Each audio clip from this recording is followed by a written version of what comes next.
None of the kids are his. The words came through the phone speaker with the kind of casual cruelty reserved for discussing the weather. Daniel stood frozen in the hallway of his own home, holding car keys that suddenly felt like they weighed 1,000 pounds. Outside, parked just down the street, sat a brand-new Tesla, pearl white, exactly the color Vanessa had circled in magazines for 3 years. He'd planned to surprise her.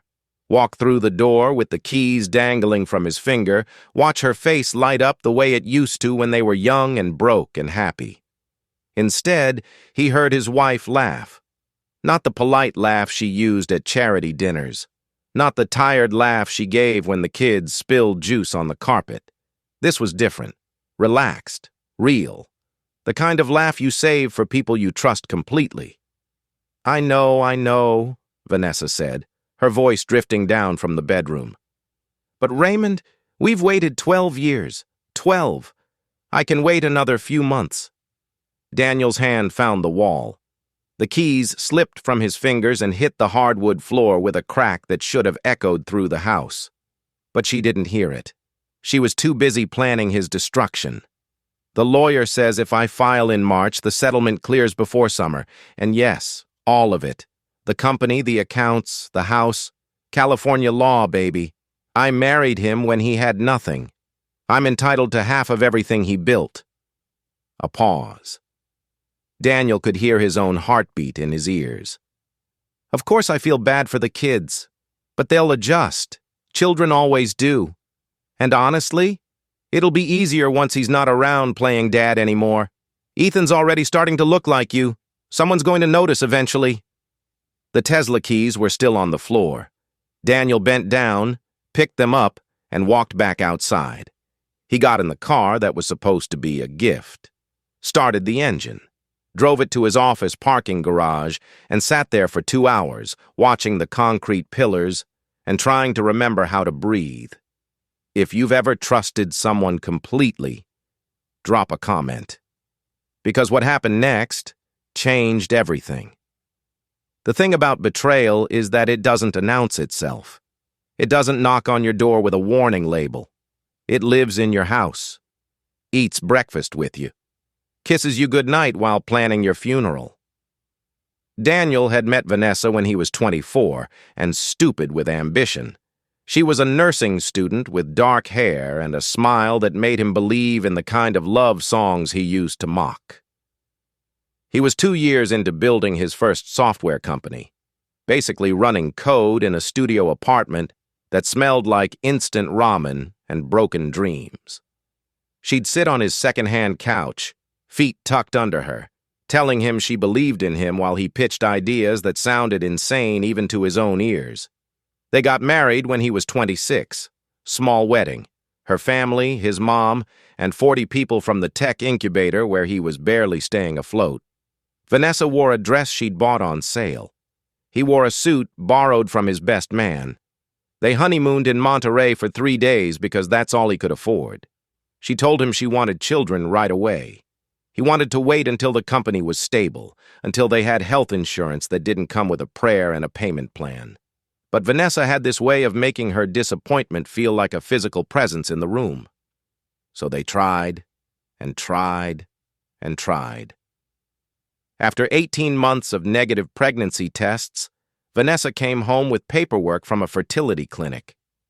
Daniel sat at their kitchen table, a bigger kitchen now, in a rental house that didn't have mold in the bathroom, and read the results.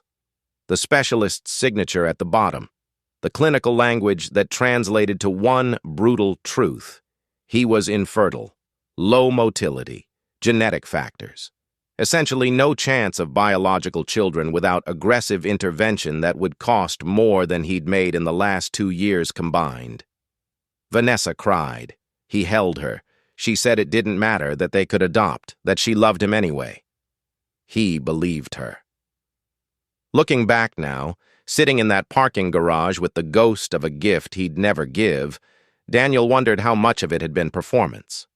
The tears, the reassurance, the way she'd held his face and told him he'd be an amazing father no matter what. Because 6 months after that diagnosis, Vanessa got pregnant. She'd come home from a nursing conference in San Diego, glowing in a way he'd never seen before. Showed him the positive test with shaking hands.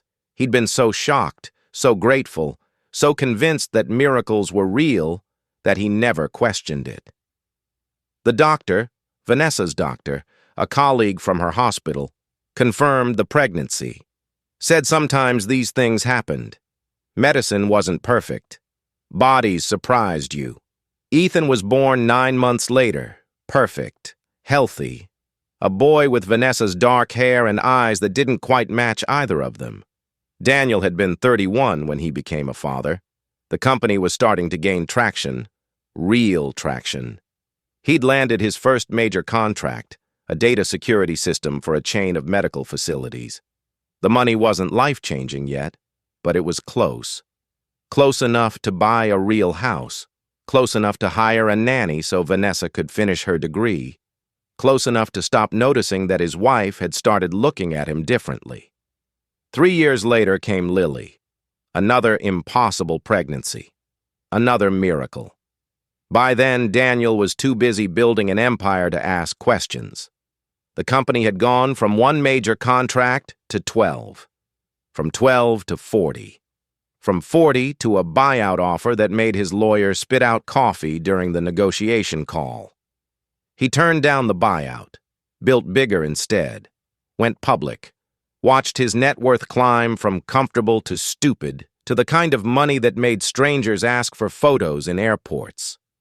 Vanessa moved through his success like she'd always belonged there. Designer clothes that looked effortless.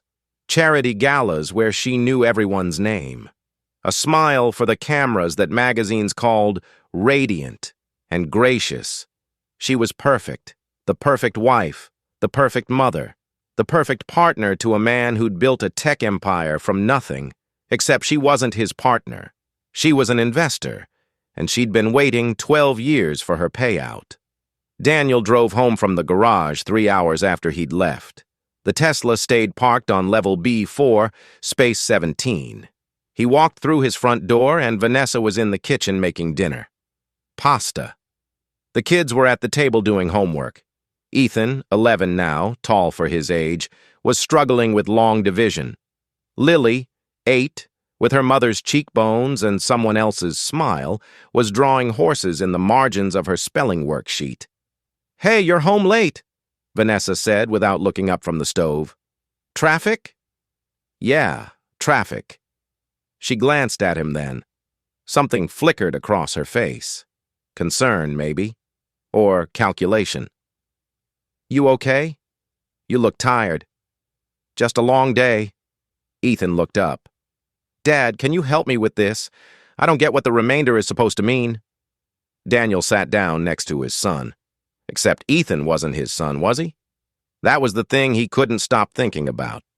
This kid who had his laugh, who'd inherited his inability to sit still during movies, who called him Dad with complete trust and zero doubt. None of it was real. But Daniel helped with the homework anyway. He ate dinner.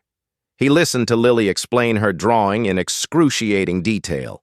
He kissed both kids goodnight and tucked them in like he'd done 1,000 times before.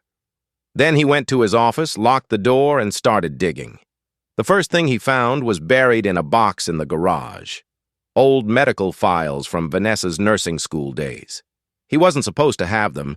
She'd asked him to throw them out during the last move, but Daniel never threw anything out.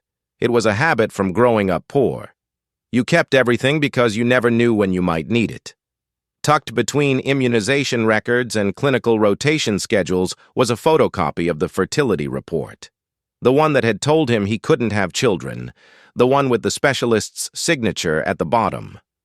Except this copy didn't have a signature. It had a blank space where the signature should be, and in the margins in Vanessa's handwriting were notes. Practice signatures. 3 different versions of Dr. Richardson's name, each one slightly different. One of them matched the signature on the report he'd seen. She'd forged it. The diagnosis that had shaped 6 years of his life, the guilt he'd carried, the gratitude he'd felt when Ethan was born. all of it built on a document she'd created in her apartment, probably on the same second-hand printer where she'd printed her nursing school essays. Daniel sat on the garage floor holding the evidence of his own stupidity. The concrete was cold. The overhead light flickered the way it always did, but he'd never bothered to fix. Somewhere in the house, he could hear Vanessa getting ready for bed.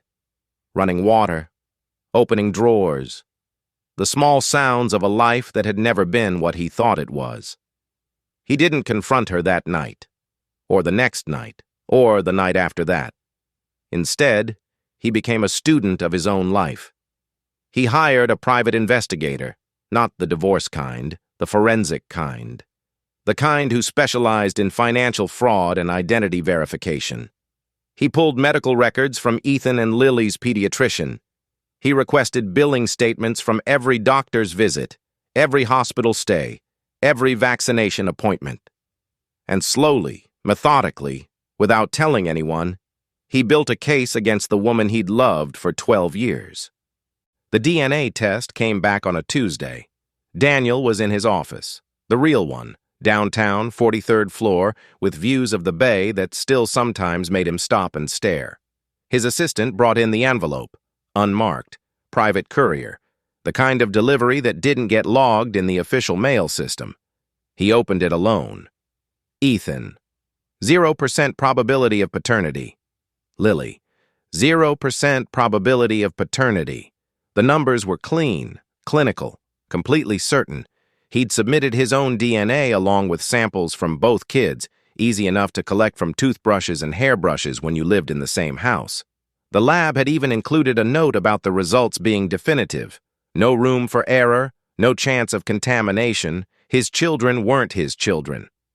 Daniel read the report 3 times. Then he put it in his safe, locked the door, and went to a meeting about Q4 projections where he smiled and nodded and contributed absolutely nothing useful because his brain had stopped processing anything except that one brutal fact.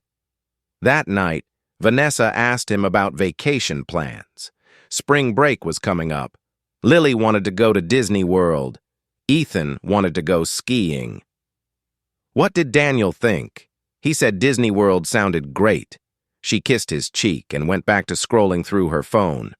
Have you ever had to pretend everything was fine while your whole world burned? Hit subscribe because the revenge he planned wasn't loud. It was surgical. The thing about building a tech empire is that you learn to think in systems, inputs and outputs, variables and outcomes, risk assessment. Daniel had spent 15 years turning chaos into code, uncertainty into algorithms. He'd built a company worth $4 billion by being smarter than everyone else in the room. Now he was going to use those same skills to dismantle his marriage. But first, he needed to understand the full scope of the betrayal. The DNA test told him what, but it didn't tell him who or how long this had been planned. The private investigator's name was Marcus, 50 years old, former FBI white-collar division, the kind of guy who found things people thought they'd buried permanently. Daniel met him in a coffee shop in Oakland, far enough from his usual haunts that nobody would recognize him. I need everything, Daniel said. Financial records, communication logs, travel history. I need to know every secret she's kept. Marcus stirred his coffee. Most guys come to me wanting to know if their wife's cheating. You're already past that. I know she cheated. I need to know if this was a plan from the beginning. You want me to tell you if she ever loved you? I want you to tell me if I was always just a mark. Marcus nodded slowly. That kind of investigation takes time, and it's not cheap. I have time, and money isn't a problem. It took Marcus 6 weeks to build the timeline, 6 weeks of following leads and pulling records and tracking down people who'd known Vanessa before she became Mrs. Daniel Chen. 6 weeks during which Daniel went to work, came home, helped with homework, attended parent-teacher conferences, and acted like a man who wasn't quietly excavating his own life. The report came back on a Thursday, 147 pages. Daniel read it in his car in the parking garage of his office building, the same garage where he'd sat with those Tesla keys months ago. Vanessa hadn't started dating him by accident. She'd targeted him. Marcus had found her nursing school roommate, a woman named Jessica who still lived in Sacramento and had very clear memories of senior year. According to Jessica, Vanessa had been obsessed with tech money, not tech itself. The money. She'd gone to startup networking events, studied which companies were gaining traction, made lists of founders who were single and desperate and stupid enough to fall for a pretty girl who pretended to care about their pitch decks. Daniel's name had been on that list. She'd engineered their first meeting. The coffee shop where they'd randomly run into each other wasn't random. She'd been tracking his schedule through his company's social media. She knew he went there every Wednesday morning, knew he sat at the same table, knew he was exactly the kind of guy who'd fall for a smart, beautiful woman who asked questions about his work like it was the most fascinating thing she'd ever heard. Because it had been an audition, and he'd given her the part. The pregnancy with Ethan had been timed to perfection. Right after the fertility diagnosis she'd forged, right when the company was starting to show real profit. She'd gotten pregnant by someone else. Marcus had phone records showing regular contact with a man named Raymond Torres during the exact window of conception and convinced Daniel it was a miracle. Raymond Torres. The name showed up everywhere once Marcus started looking. Nursing school classmate, clinical rotation partner, the guy who'd been Vanessa's boyfriend before Daniel came along. They'd never really broken up. They'd just gone underground. Marcus had found texts, emails, financial transfers. Raymond had been in Daniel's house, had met his kids, had sat at his table during a barbecue 2 summers ago, smiling and shaking Daniel's hand while secretly knowing those kids were his. The whole thing had been a long con. 12 years of performance art designed to separate a tech billionaire from his fortune. Daniel sat in his car reading evidence of his own destruction until the parking garage lights switched to night mode. His phone buzzed. Text from Vanessa. "Where are you? Dinner's getting cold," he texted back. "On my way." Then he called his lawyer. The lawyer's name was Patricia Kim, 60 years old, senior partner at the biggest family law firm in San Francisco. She'd handled divorces for half the tech industry. When she said she'd seen everything, she meant it. But even Patricia looked shocked when Daniel walked her through the evidence. "This is fraud," she said, spreading the documents across her conference table. "This isn't just infidelity. She forged medical documents. She committed paternity fraud. This is criminal." "I don't want criminal charges," Daniel said. "I want a divorce, clean, fast, and I want to keep my kids." Patricia looked at him over her reading glasses. "They're not legally your kids. You understand that? No biological relationship, no adoption papers. In the eyes of the law, I don't care what the law says, they're my kids." "Daniel, I'm trying to help you. If you go into court demanding custody of children who aren't yours, then make them mine. Adoption, emergency custody, whatever it takes. I've raised them for 11 and 8 years. I'm the only father they've ever known. There has to be something." Patricia was quiet for a long moment. Then she nodded. "There's something, but it's not going to be easy." The strategy was simple in theory, brutal in execution. File for divorce on grounds of fraud. Present the evidence. Request full custody of both children on the basis that Daniel was their psychological parent, the legal term for someone who'd functioned as a parent regardless of biology. Argue that removing the children from the only father they'd ever known would cause irreparable harm. Then bury Vanessa under the weight of her own lies. "She's going to fight," Patricia warned. "And she's going to play victim. Beautiful wife, cold tech husband. She just wanted a family. Let her try. She'll claim you were never around, that you prioritized work over family, that she had no choice but to seek companionship elsewhere. I have emails, texts, calendar records. I can prove I was present. I can prove I tried." Patricia smiled then.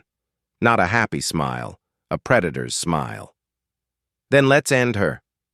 Daniel filed for divorce on a Monday morning. Vanessa was served papers at the house while he was at work. He'd arranged it that way deliberately. Didn't want to see her face. Didn't trust himself not to say something he'd regret. She called him 37 times that day. He didn't answer. Finally, she showed up at his office. His assistant tried to stop her, but Vanessa pushed past. Burst into his office where he was in a meeting with his CFO. "What the hell is this?" She threw the papers on his desk. Her face was red. Her hands were shaking. For the first time in months, she looked genuinely emotional. Daniel stood up slowly, nodded to his CFO. "Give us a minute." The CFO left, closed the door behind him. Daniel and Vanessa stood on opposite sides of his desk, the physical manifestation of everything that had collapsed between them. "You're divorcing me," she said. "After 12 years, after everything I've sacrificed. You're just done?" "You've sacrificed? I gave you children, Daniel. I gave you a family. I stood by you when you were nobody. You gave me someone else's children.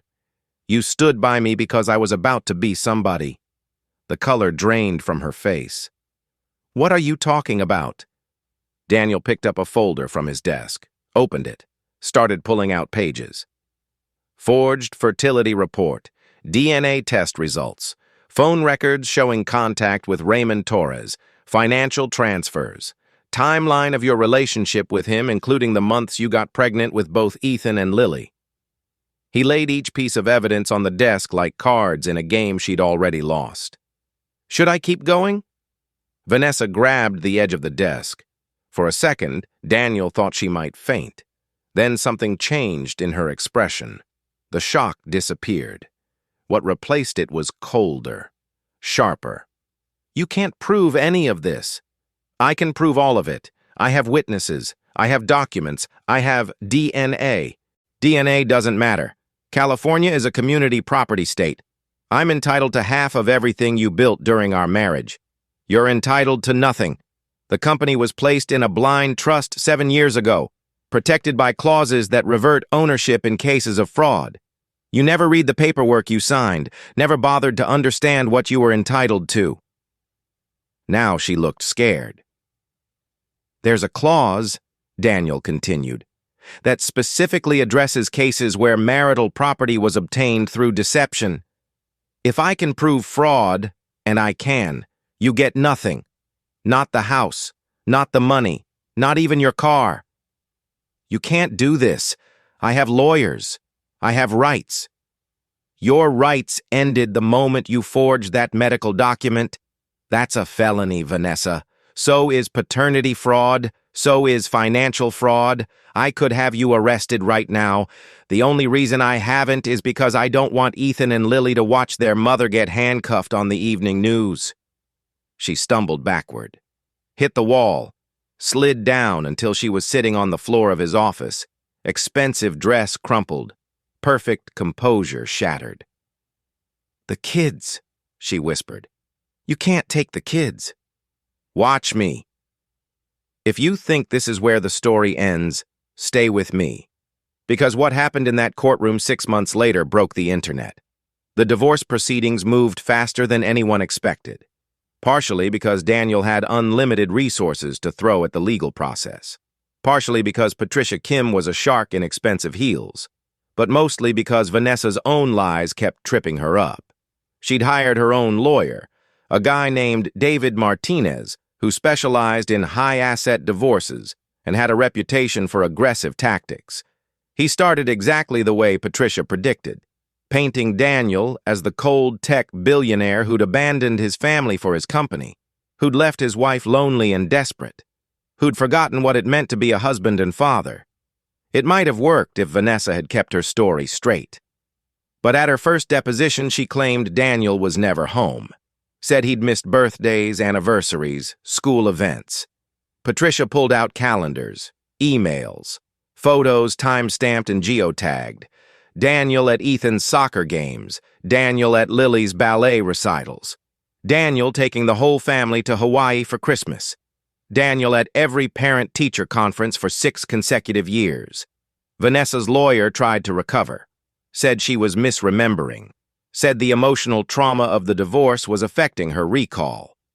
Then Patricia introduced the phone records, hundreds of calls between Vanessa and Raymond Torres, during Daniel's business trips, during the hours he was at work, during family vacations where Raymond had apparently been updated in real time about what they were doing. Martinez tried to claim it was just friendship, old friends staying in touch. Patricia smiled and entered text messages into evidence, messages where Vanessa called Raymond baby and mi amor, messages where she complained about Daniel's schedule but mentioned his latest contract wins, messages where she discussed exact amounts of money, specific timelines for divorce, detailed plans for how to maximize her settlement. And then the nuclear option, messages where Vanessa explicitly stated that Ethan and Lily were Raymond's children, that Daniel didn't know, that he could never know because he was the golden goose, and you didn't kill the golden goose until you'd collected all the eggs. The courtroom went silent when Patricia read that message aloud. Martinez looked at his client. Vanessa was crying. Real tears this time, but not from sadness, from rage, from the dawning realization that her perfect plan had been flipped against her. "Your Honor," Patricia said calmly, "we'd like to introduce DNA evidence." The tests were entered officially. Ethan, 0% match. Lily, 0% match. Genetic testing showing both children shared a father, and that father was not Daniel Chen. Further evidence showed Raymond Torres had refused to submit his own DNA for testing, but medical records obtained through subpoena showed a blood-type match consistent with paternity. The judge, a woman in her 60s named Carolyn Rhodes, who'd been on the bench for 20 years, looked at Vanessa with something close to disgust. "Mrs. Chen, did you knowingly deceive your husband about the paternity of your children?" Vanessa's lawyer started to answer. Judge Rhodes cut him off. "I'm asking your client, counselor. Mrs. Chen, answer the question." Vanessa wiped her eyes. It's complicated. Our marriage was falling apart. I was lonely." "That's not what I asked. Did you know at the time of each child's birth that Daniel Chen was not the biological father?" Silence. "Mrs. Chen, I can hold you in contempt." "Yes." The word came out broken. "Yes, I knew." The courtroom erupted. Not from spectators. Patricia had ensured the proceedings were sealed. But from Martinez, who looked like he'd been punched. From the court reporter, whose fingers froze over the keys. From Daniel, who'd somehow held it together through months of depositions and discovery and evidence gathering, but broke at the moment his wife admitted the truth out loud. Judge Rhodes called a recess. Daniel sat in the hallway outside the courtroom with Patricia while she explained what would happen next. The fraud was admitted. The paternity was established. Now came the hard part, custody. "She's going to claim you have no legal right to the children," Patricia said. "That's her last card.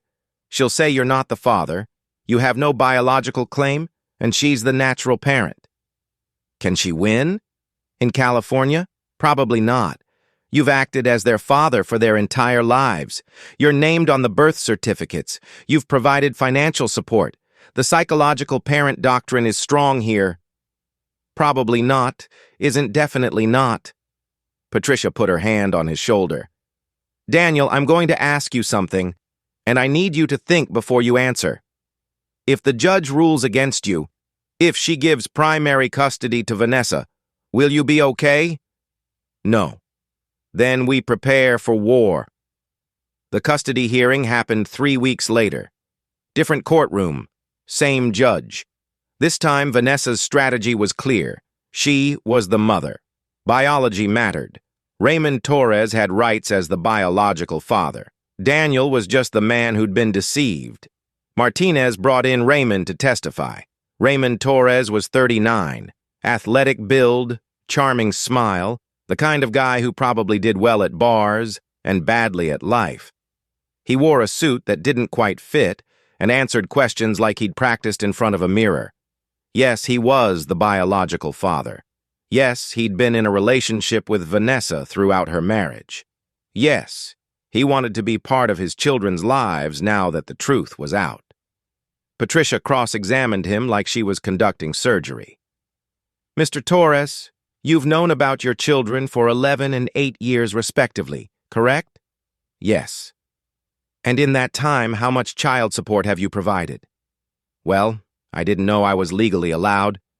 "How much, Mr. Torres? Dollar amount?" "0. "How many birthday parties have you attended?" "I wasn't invited." "How many parent-teacher conferences?" "Same answer." "How many times have you put these children to bed, read them stories, helped with homework, taught them to ride bikes?" Raymond shifted in his seat. "Look, I wanted to be involved, but Daniel was—" "Answer the question. How many times?" "Never." Patricia walked back to her table, picked up a photograph, showed it to Raymond. "Do you recognize this photo?" "Yeah, that's Lily's birthday, 2 years ago." "Where was this taken?" "At Daniel's house." "Were you there?" "No, but you knew about it." "Vanessa sent me pictures." "So while your daughter was celebrating her 6th birthday, you were at home looking at photos on your phone. Is that correct?" "I didn't have a choice." "You had every choice, Mr. Torres. You chose not to be a father. You chose to let Daniel Chen raise your children while you stayed in the shadows. And now that he's built a relationship with them, now that they love him and trust him and call him Dad, you want to waltz in and claim paternity. Is that about right?" Martinez objected. Judge Rhodes overruled. Raymond Torres left the stand looking like he'd been through a shredder. Then it was Daniel's turn. Patricia kept it simple. Asked him about his relationship with the kids, about bedtime routines and favorite meals, and the way Ethan liked his sandwich cut in triangles, and Lily refused to wear socks that didn't match. About homework help and scraped knees, and the time he'd stayed up all night when Lily had the flu. "Do you love these children?" Patricia asked. "More than anything. Even knowing they're not biologically yours? They're mine in every way that matters. If the court rules against you, what will you do?" Daniel looked at the judge, then at Vanessa, then at Raymond. "I'll keep fighting, because they're my kids, and nobody, not their mother, not their biological father, not the state of California, is going to tell me otherwise." The courtroom was silent. Judge Rhodes took 2 weeks to issue her ruling.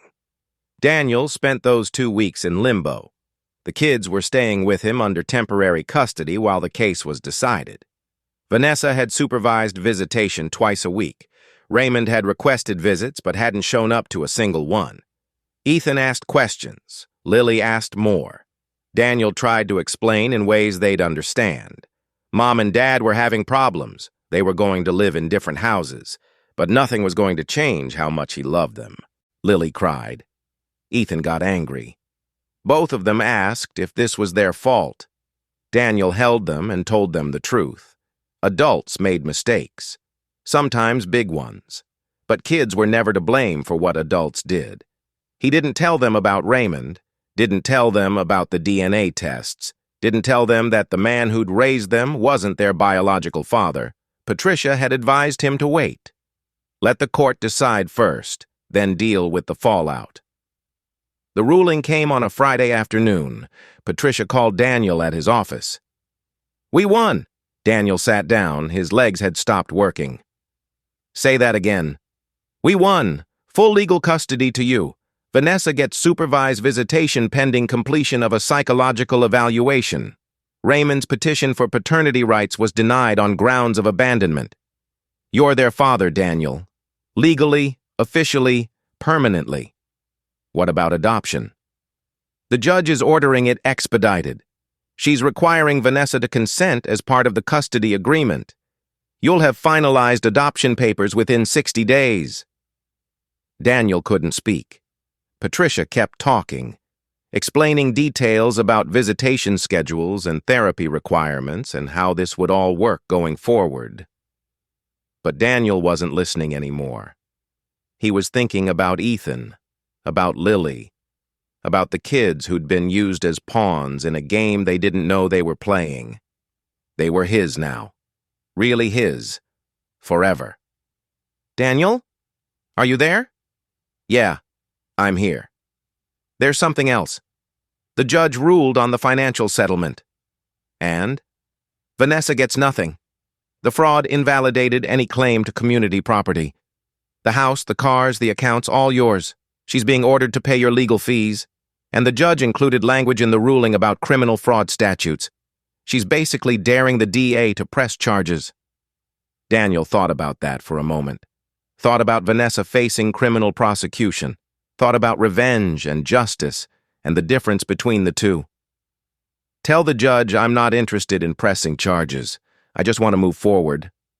"Daniel." "Tell her," Patricia sighed. "You're a better person than most. I'm a tired person, and I want this over." The final hearing was a formality. Judge Rhodes read the ruling into the record. Vanessa sat next to Martinez, looking smaller than Daniel had ever seen her. Raymond wasn't there, hadn't shown up, probably never would. When it was over, reporters were waiting outside the courthouse. Somehow, the case had leaked.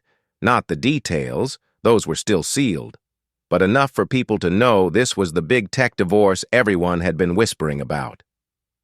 A reporter shoved a microphone in Daniel's face. "Mr. Chen, is it true the children aren't biologically yours?" Daniel looked at the camera. Thought about everything he could say, everything he wanted to say. Instead, he kept it simple. "Those kids are mine. I raised them. I love them. Biology doesn't make you a father. Showing up does. Will you pursue adoption? Already in progress. What about Raymond Torres? Will he be part of their lives? That's up to him. My door's open if he ever decides to actually be a father instead of just claiming to be one. But I'm not holding my breath. Do you have a message for your ex-wife?" Daniel paused. Looked at Patricia. She shook her head slightly. He ignored her. "I hope she finds whatever she was looking for, because it wasn't in our house." Then he walked away, got in his car, drove to the school where Ethan and Lily were waiting for pickup. They ran to him the way they always did, backpacks bouncing, shouting about their day, fighting over who got to tell him about lunch first. Daniel hugged them both, right there in the parking lot with other parents watching, held them tight enough that Lily complained and Ethan squirmed, but neither of them actually tried to pull away. "I love you guys," he said. "Love you too, Dad," they said together, and that was it. That was the moment that mattered. Not the courtroom, not the judgment, not the money or the betrayal or the 12 years of lies. Just 3 people in a school parking lot. A family that had been broken and rebuilt. Imperfect but real. Later that night, after homework and dinner and the bedtime routine that had been his favorite part of every day for 11 years, Daniel sat in his office and looked at the photo on his desk. Him and Vanessa and the kids at the beach. 4 years ago. Everyone smiling. Everyone happy. He put the photo in a drawer. Then he pulled up a blank document on his computer and started writing. A letter to Ethan and Lily, to be read when they were older, when they could understand, when the truth wouldn't destroy them the way it had almost destroyed him. In the letter, he told them everything. About their mother's plan. About Raymond. About the DNA tests and the courtroom battles and the choice he'd made to keep them anyway. He told them he didn't regret it. Not 1 second. Not one sleepless night or legal battle or moment of doubt. Because they were worth it. They'd always been worth it. He ended the letter with the same line he'd told them 1,000 times at bedtime, the same line his own father had told him before he died when Daniel was 15. "I love you more than yesterday, and less than tomorrow." He saved the document, encrypted it, put it somewhere safe where they'd find it someday when they needed to know the truth. Then Daniel Chen, tech billionaire, single father, survivor of the longest con he'd ever witnessed, closed his laptop and went to bed. Because tomorrow, he had to get the kids to school on time, and that mattered more than anything else. The aftermath unfolded quietly. No dramatic confrontations, no social media explosions, just the slow, steady rebuild of a life that had been built on quicksand. Vanessa moved out of the house within a week of the final ruling. She took her clothes, some furniture, her car. Left behind the jewelry Daniel had given her over the years. Left behind the family photos. Left behind 12 years of memories that apparently meant nothing. She rented an apartment in Daly City, got a job at a medical clinic doing intake, started over in a way that would have been admirable if the circumstances had been different. Daniel heard through Patricia that Vanessa had tried to reconcile with Raymond, that Raymond had ghosted her. Apparently being a biological father was only appealing when there was money involved. When it was just responsibility and diapers and actual parenting, Raymond Torres had better things to do. The irony wasn't lost on Daniel. Vanessa had sacrificed everything for a man who'd never actually wanted her. She'd just been useful. A means to an end that never materialized. He didn't feel sorry for her. But he didn't feel victorious either. Mostly, he felt tired. The kids adjusted slowly. Therapy helped. Dr. Sarah Morrison was a child psychologist who specialized in family trauma. She met with Ethan and Lily twice a week, helped them process the divorce, the changes, the confusion about why Mom wasn't around as much. Daniel asked Dr. Morrison when he should tell them the truth, about Raymond, about the biology. "Not yet," she said. "Let them stabilize first. Let their world feel safe again. Then we'll introduce the information gradually, in age-appropriate ways." "What if they hate me for not telling them sooner?" "They won't hate you. Kids are resilient, and they'll understand you were protecting them." Daniel hoped she was right. 3 months after the divorce finalized, the adoption papers came through. Daniel sat at the kitchen table with Ethan and Lily and explained what adoption meant. That it was a legal thing. That it made official what had always been true in their hearts. "So you're like, extra our dad now?" Lily asked. "Something like that." "Cool. Can I have ice cream?" Ethan was quieter. He'd been quiet a lot lately. Daniel worried about him. 11 was old enough to pick up on things. Old enough to wonder why Dad had suddenly needed to adopt them. That night after Lily went to bed, Ethan came to Daniel's office. "Can I ask you something?" "Always.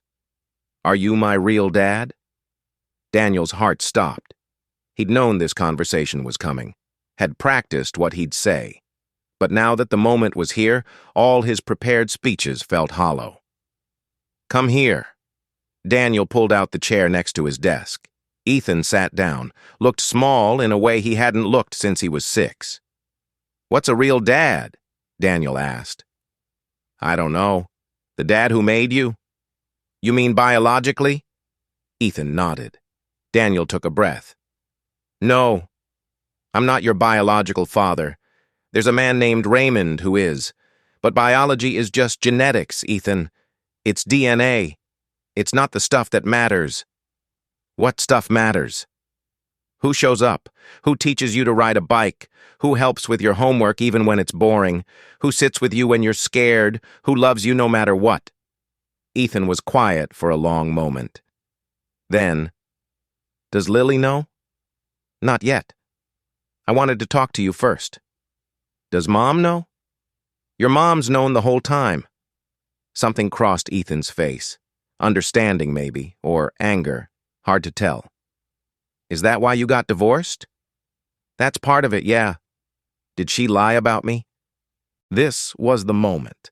The place where Daniel could shade the truth, protect Vanessa, make it easier for everyone. But he'd been lied to for 12 years. He wouldn't do that to his son. "Yes, she lied. For a long time. And when I found out, I couldn't stay married to her anymore." Ethan processed this. "Are you mad at me?"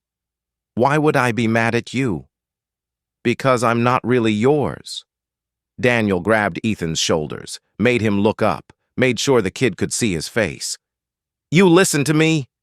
You are mine. You've been mine since the day you were born, since before that, since the moment I held you in the hospital and you grabbed my finger and I knew I'd do anything to protect you. Nothing changes that. Not DNA, not biology, not anything. Promise? I promise. Ethan hugged him then, quick and fierce, the kind of hug that says everything words can't. When he pulled back, he said, I don't want to meet Raymond. You don't have to. Ever. That's your choice. Good, because I already have a dad. Daniel couldn't speak, just nodded. Ethan went to bed, and Daniel sat in his office crying for the first time since this whole nightmare started. Not because he was sad, because somehow, despite everything, they were going to be okay. Work became different after the divorce. Daniel had always been driven, obsessive even. Building the company had been his identity, but now, sitting in board meetings or reviewing quarterly reports, he couldn't shake the feeling that none of it mattered as much as he'd once thought. He started leaving the office at 5, made it home for dinner every night, reduced his travel schedule by 70%, told his executive team they needed to handle more because his priorities had shifted. Some of them understood, some didn't. His CFO asked if everything was okay, if Daniel was losing his edge. No, Daniel said, I'm finding it. The company didn't collapse. If anything, it got stronger. Turned out delegating and trusting people and not micromanaging every decision actually worked. Revenue climbed. Stock price hit new highs. The board was happy, and Daniel was present. For the first time in years, he was actually present in his own life. Lily's ballet recital, Ethan's robotics competition, weekend hikes, movie nights, the small, ordinary moments that used to get sacrificed for conference calls and investor meetings. He hadn't realized what he'd been missing until he stopped missing it. 6 months after the divorce, Vanessa requested a modification to the visitation schedule. She wanted more time with the kids. Patricia advised against it. But Daniel agreed, not because he'd forgiven her, not because he trusted her, but because she was still their mother. And they loved her in that complicated way kids love parents who hurt them.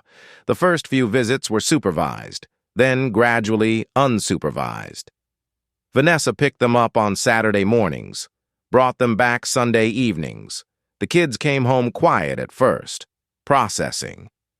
But over time, they adjusted. Ethan told Daniel that Mom's apartment was small, that she cried sometimes, that she said she was sorry for everything. Daniel didn't know what to do with that information. Didn't know if Vanessa's regret was real or performative, didn't know if it mattered.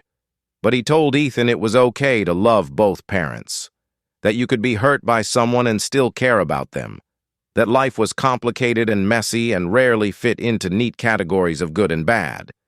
Ethan seemed to accept that. Lily did too, though she asked fewer questions. She just wanted everyone to be happy. 8-year-old logic. A year after the divorce, Daniel was invited to speak at a tech conference in Austin. Usually he avoided these things, but this one was focused on work-life balance in the startup world. How to build companies without destroying yourself in the process. He almost said no. Then he thought about the 26-year-old version of himself. The kid working 18-hour days in a studio apartment. The guy who thought sacrifice meant giving up everything for success. He said yes. The conference hall was packed, 2,000 people. Daniel stood on stage with a spotlight in his eyes and told his story. Not the sanitized version, not the motivational poster version, the real version. He talked about building a company, about sacrificing time with family, about trusting the wrong person, about losing everything and realizing the things he'd lost weren't what he thought they were. I spent 12 years building an empire, he said, and I almost lost the only thing that actually mattered, my kids, not because of business, not because of competition, but because I wasn't paying attention to my own life. He talked about the betrayal, Didn't name Vanessa. Didn't need to. The story was bigger than her.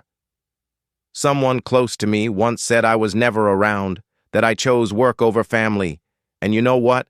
They weren't completely wrong. I was building something, but I forgot to build a life alongside it. He paused, looked at the crowd, saw faces of people who probably recognized themselves in his story. Here's what I learned. Success means nothing if you're succeeding alone. Money means nothing if you don't have people to share it with.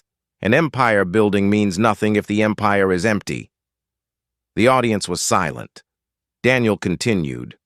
I'm not saying don't work hard. I'm not saying don't build your dreams. I'm saying make sure you know what you're building toward. Make sure the people you love are part of the foundation, not the sacrifice you make to get there. He told them about the choice he'd made, to keep the kids, to rebuild, to prioritize differently. Would I have made different choices if I could go back? Absolutely. Would I have avoided the pain? If I could, but I can't. None of us can. We only get to choose what we do next. He ended the talk with a question. Asked the audience to think about who they'd become in pursuit of who they wanted to be. Asked them if the trade-off was worth it. Because one day you're going to be 50, or 60, or 70, and you're going to look back at your life and ask yourself what you built. Make sure the answer is something you can live with. The standing ovation surprised him. People rushed the stage after, wanted to shake his hand, tell him their stories, share their own struggles with balance and priority and sacrifice. Daniel stayed for 2 hours, listened to every person, gave what advice he could. On the flight home, he thought about who he used to be. The guy who'd have skipped this conference, who'd have sent an executive in his place, who'd have been too busy building the next thing to talk about what he'd already built. That guy was gone. Daniel wasn't sure he missed him. 18 months after the divorce, Raymond Torres reached out. The email came to Daniel's personal account. Subject line, about the kids. Daniel almost deleted it. Almost blocked the address and moved on, but something made him open it. The email was short. Raymond said he'd been thinking, said he regretted not being there, said he wanted to meet Ethan and Lily, not as their father, he knew he didn't deserve that, but as someone who cared about them. Daniel read the email 3 times, showed it to Patricia. She said it was manipulation, a play for sympathy, possibly the opening move in another custody attempt. Block him, she advised. You don't owe him anything. Daniel knew she was right. He didn't owe Raymond Torres 1 second of his time or 1 moment with his kids. But he thought about Ethan and Lily, about the questions they'd ask someday, about whether they'd want to know where they came from. He wrote back. The message was simple. Said if Raymond wanted to be part of the kids' lives, he needed to prove it. Not with words, with actions. Consistent actions over time, starting with child support payments he'd never made, continuing with therapy to understand what being a parent actually meant, ending with a genuine, sustained effort to show up. If you can do that, Daniel wrote, we'll talk. But I'm not introducing you to my kids until I'm convinced you're not going to disappear the moment it gets hard. Raymond never replied. Daniel wasn't surprised. Raymond had wanted absolution, permission to feel better about himself without actually doing the work. When he realized Daniel wouldn't give him that, he vanished again.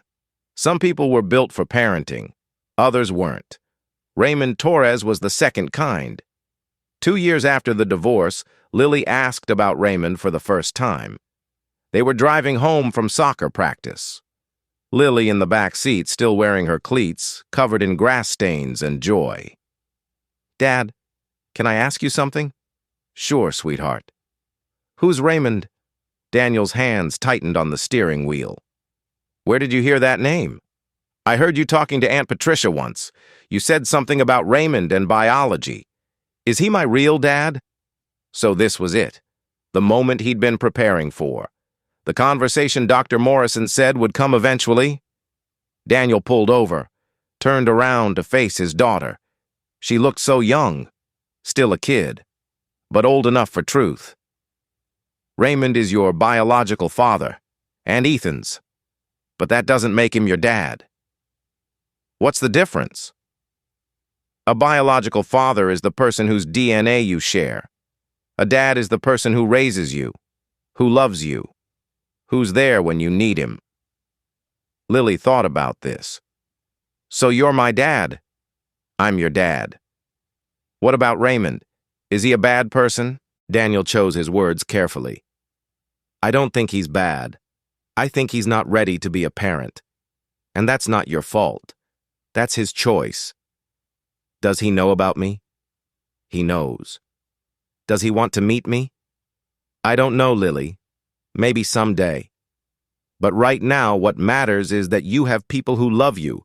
Me, your grandma, your friends, your brother. That's what family is. Lily nodded, seemed satisfied. Then, can we get ice cream? Just like that, the conversation was over. Daniel started the car, drove to the ice cream place, watched his daughter order a chocolate cone with gummy bears. And he realized something. These were the moments Raymond had given up. Not the big dramatic moments. The small ones. The ice cream runs. The grass-stained uniforms. The random questions in the car. Raymond had chosen to miss all of it. That was his loss. 3 years after the divorce, Daniel met someone. Her name was Grace. She was an architect, divorced, no kids, focused on her career for most of her adult life. They met at a charity auction, sat at the same table by accident, ended up talking through the entire event. She didn't know who he was, didn't follow tech news, didn't care about his net worth or his company or any of the things that usually made dating complicated. She cared that he showed up on time, that he listened, that he asked about her work with genuine interest. Their first date was coffee. Their second was dinner. By the third, Daniel knew he was in trouble. He told her about the divorce on their 5th date, the whole story, the betrayal, the custody battle, the kids who weren't biologically his, but were his in every way that mattered. Grace listened without interrupting. When he finished, she said, "Do the kids know I exist?" "Not yet. I wanted to make sure this was real first." "Good, because if we're doing this, I'm not here to replace their mom. I'm just here for you." "What if the kids don't like you?" "Then we'll work on it. But I'm not going anywhere just because things are complicated. Life is complicated. That doesn't scare me." Daniel introduced Grace to Ethan and Lily 6 months into the relationship. Casual lunch, no pressure. Grace asked the kids about school and hobbies and didn't try too hard. Afterward, Ethan said she seemed cool. Lily said she liked Grace's earrings. High praise from an 11 and 13-year-old. Grace became part of their lives gradually. Movie nights, dinners, weekend hikes. She had her own apartment, kept her own space. But slowly, naturally, she became part of the family Daniel was rebuilding. It wasn't perfect. Grace and Lily clashed sometimes over bedtime. Grace and Ethan had different opinions on homework management, but they worked through it, talked things out, figured it out together. And Daniel learned something he'd never known during his marriage to Vanessa. Partnership didn't mean one person sacrificing for the other. It meant 2 people building something together. Equally, honestly. 4 years after the divorce, Vanessa got remarried. His name was Marcus. He worked in hospital administration, seemed steady, reliable. The kids met him during visitation weekends and reported that he was fine, which was apparently high praise in teenager language. Daniel was surprised by his own reaction. Not jealousy, not anger, just a quiet sense of relief. Maybe Vanessa had learned something. Maybe she'd changed. Or maybe Marcus was another Mark, and Daniel would watch this marriage implode too. Either way, it wasn't his problem anymore. The kids still saw Vanessa every other weekend. Holidays were split. Birthdays were coordinated. It was all very civilized, very modern, very nothing like the war it had been 4 years ago. Ethan was 15 now, tall, getting into coding, asking Daniel about the company. Lily was 12, still playing soccer, still drawing, still asking for ice cream at inappropriate times. They were good kids. They were his kids, and that was the victory. Not the money he'd kept, not the vindication in court, not even the relationship he'd rebuilt with Grace. The victory was two teenagers who knew they were loved, who felt safe, who called him Dad without hesitation. Everything else was just details. 5 years after the divorce, Daniel sold the company, not because he had to, not because it was failing, because he was done. He'd built what he wanted to build, proven what he wanted to prove. And now, it was time for something else. The acquisition price made headlines. $13 billion, the kind of number that stops feeling real. Daniel gave away most of it, established a foundation focused on foster care and adoption services, endowed scholarships for kids from broken homes, built a program that connected single parents with resources and support. He kept enough to ensure his family would be comfortable forever. Everything else went to people who needed it more. The press called him a philanthropist, a visionary, a model for other tech founders. Daniel just thought of it as making amends. For the years he'd missed, for the mistakes he'd made, for building an empire that had almost cost him everything that mattered. At the press conference announcing the sale, a reporter asked him what he planned to do next. "I'm going to coach my daughter's soccer team, help my son apply to colleges, maybe travel, maybe nothing. I've spent 20 years running. Time to stop and see what I've been running toward." The reporter looked confused, pressed for more details, future business ventures, investment strategies. Daniel smiled. "I'm done answering questions about business. Ask me about my kids." So they did. And for the first time in his professional life, Daniel talked about the things that actually mattered. 6 years after the divorce, Ethan graduated high school, top of his class, accepted to Stanford, MIT, Berkeley. He chose Stanford, wanted to study computer science, said maybe he'd start a company someday, or maybe he'd just write code and be happy. At graduation, Ethan gave a speech, talked about resilience, about families that don't look traditional, about fathers who choose to be fathers. Daniel sat in the audience next to Grace, holding her hand, crying in front of 500 people and not caring who saw. After the ceremony, Ethan found him, still in his cap and gown, still holding his diploma. "Thanks, Dad." "For what?" "For everything. For fighting for me. For staying. For not giving up when it would have been easier. I'll never give up on you, either of you." "I know. That's why I'm saying thank you." They hugged, right there in the middle of the crowd. And Daniel thought about the day he'd heard Vanessa on the phone, the day his world had shattered, the day he'd discovered his entire life was a lie. If he could go back and change it, prevent the betrayal, avoid the pain, would he? The answer was complicated. Because yes, he'd change the betrayal, but he wouldn't change what came after. The fight, the rebuild, the choice to be a father, even when biology said he wasn't.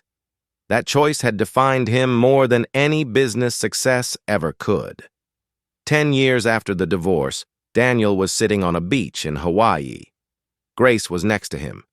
They'd gotten married 3 years ago. Small ceremony. Just family.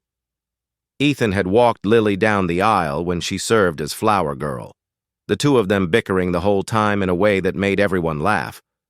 Ethan was 21 now, working for a startup in San Francisco, building something he believed in.